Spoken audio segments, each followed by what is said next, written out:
तो so guys, जैसा कि हमने पिछले एपिसोड में देखा, टाकिन ने फेंग्यू पर अटैक कर दिया था। फिर फेंग्यू उसे फाइट करने लगी और नियान ने उसे लॉन्ग लाइट ब्लेड को हासिल करने के लिए बोला। नियान ने लॉन्ग लाइट ब्लेड को हासिल करने की कोशिश की, पर ये मून मास्टर की एक चाल थी। फिर टाकिन ने फेंग्यू को हरा दिया और नियान को पकड़ लिया था। वही टोक्यो शहर में मुझे और मुरोंग को एक कमरे में बंद करके रखा गया था, पर वो हथियों से मिलना चाहता था, इसलिए वो बीमार होने के लिए नाटक किया। सैनिक जब अंदर आया तो उन दोनों उसके ऊपर अटैक करके उसे मार दिया और वो वहाँ से निकल चुके थे। फिर हम देखते हैं कि नियन चेन से बंधा हुआ था। वो खुद को छुड़ाने की कोशिश कर रहा था, लेकिन वो डार्क पावर बहुत स्ट्रांग थी। फिर फेंग्यू नियन को बचाने के लिए आती है। फिर डार्किन उन्हें देख लेती है, इसीलिए उसके डार्क पावर से फेंग्यू को एटनिस में घेर लेती है। नियन ने देखकर परेशान हो जाता है। वो अपने लाइट पावर को इरेट कर लेता है, पर उससे भी कुछ नहीं होता है। फिर नियन सोचता है कि ये चेंज काफी डार्क एनर्जी से बना हुआ है, लगता है कि मैं इसे तोड़ नहीं पाऊंगा। नियन अपनी पावर से लॉन्ग लाइट ब्लेड को रेजोनेट कर लेता है, जिससे लॉन्ग लाइट ब्लेड से एनर्जी रिलीज होने लगता है। फिर मून मास्टर को इससे दर्द होने लगता है। डार्किन इससे घबरा जाती है और लॉन्ग लाइट के चारों ओर शील्ड बना देता है और मून मास्टर से कहती है कि आप अभी कमजोर हो चुके हो, आप कभी बहुत कमजोर हो चुके हो। आपकी बॉडी इस सिनिसिमर्थिंग का समर्थन नहीं कर पाएगा, इसलिए ये बेहतर होगा कि मैं आपका जगह ले लूं। फिर मास्टर मुस्कुराकर कहता है कि ये दोनों एक छोटी सी चींटी की तरह है, ये दोनों मुझे नहीं रोक सकते। पर वो कमजोर होने की वजह से उन्हें दर्द होने लगता है। डार्किन को ये देखकर नियान पर बहुत ज्यादा गुस्सा आता है। वो तेजी से नियान के पास आ जाती है और उसके मुंह में जोर से किक मारती है। नियान चेन से आजाद नहीं हो सकता था। फिर वो उसकी गर्दन पकड़ लेता था और कहती है कि तुमने हमारी सेनानी को नष्ट करने का प्रयास किया, आज मैं तुम्हें मार डालूंगी। फिर वो अपने डार्क एनर्जी से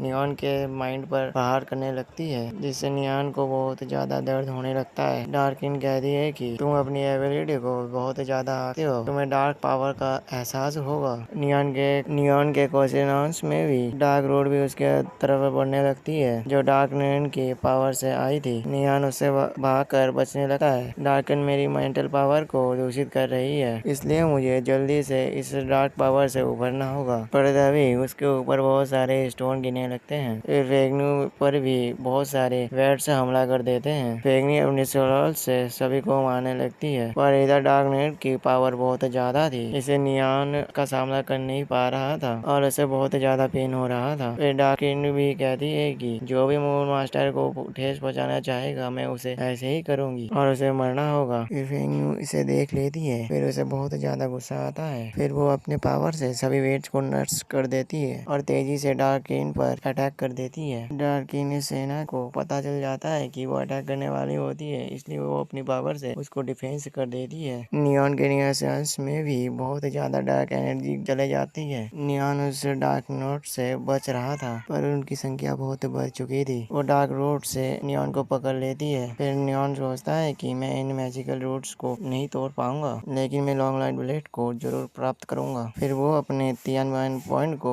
इरिटेट करके उन रूट्स को खत्म कर देता है। तियानवान पॉइंट की वजह से लॉन्ग लाइट ब्लेड फिर से रेजोनेट होने लगता है, जिससे मून मास्टर को फिर से पेन होने लगता है। फिर सेना अपने डार्क पावर से नियॉन और वेंग को दूर फेंक देती है। फिर मून मास्टर जो के पास आ जाती है। नियॉन अपने कॉन्टेस्ट में अभी भी लड़ाई करता रहता है और उससे फाइट करते रहता है और अपने होली रोस्ट को बाहर निकाल लेता है, जिससे उस डार्क रूट्स को वो नष्ट करने लगता है। फिर नियॉन सोचता है कि मैं सेना के डार्क रूट्स का सामना बहुत मुश्किल से कर रहा हूँ, पर मेरी अभी मेंटल पावर बहुत बुरी तरह से नष्ट हो रहा है, इसलिए मुझे ये डार्क एनर्जी से जल्दी ही निकलना होगा, वरना मेरी तियानवान पॉइंट को भी बहुत प्रॉब्लम क्रिएट हो सकती है। डार्किन भी मून मास्टर के सेरेमनी में मदद करने लगती है, जिससे उसके नियॉन पर से निजी कंट्रोल कम हो जाता है। नियॉन फिर अपने होश में आ जाता है। फिर नियॉन अपने होली शॉट को बाहर निकाल लेता है। मेरी ये शॉट स्वर्ग और नर्क को भी एक झटके में तोड़ सकती है। फिर वो अपने शॉट के पावर से अपने डार्क चेन को तोड़ देता है। फिर मून मास्टर को भी यह बात पता चल जाता है। डार्किन का ध्यान नियॉन में से हटक रहा था, इसलिए वो सेना को मार कर दूर कर देता है, जिससे वो नियॉन को रोक सके। फिर हम थोड़ी देर बाद में देखते हैं कि फेंग्यू डार्किन पर एक फायरवॉल से अटैक करती है। डार्किन को इस बारे में पता था, पर डार्किन को इस बातों पर पता होता है और वो उसे रोकने लगती लगती है और नियान अपने विशेष पावर से उस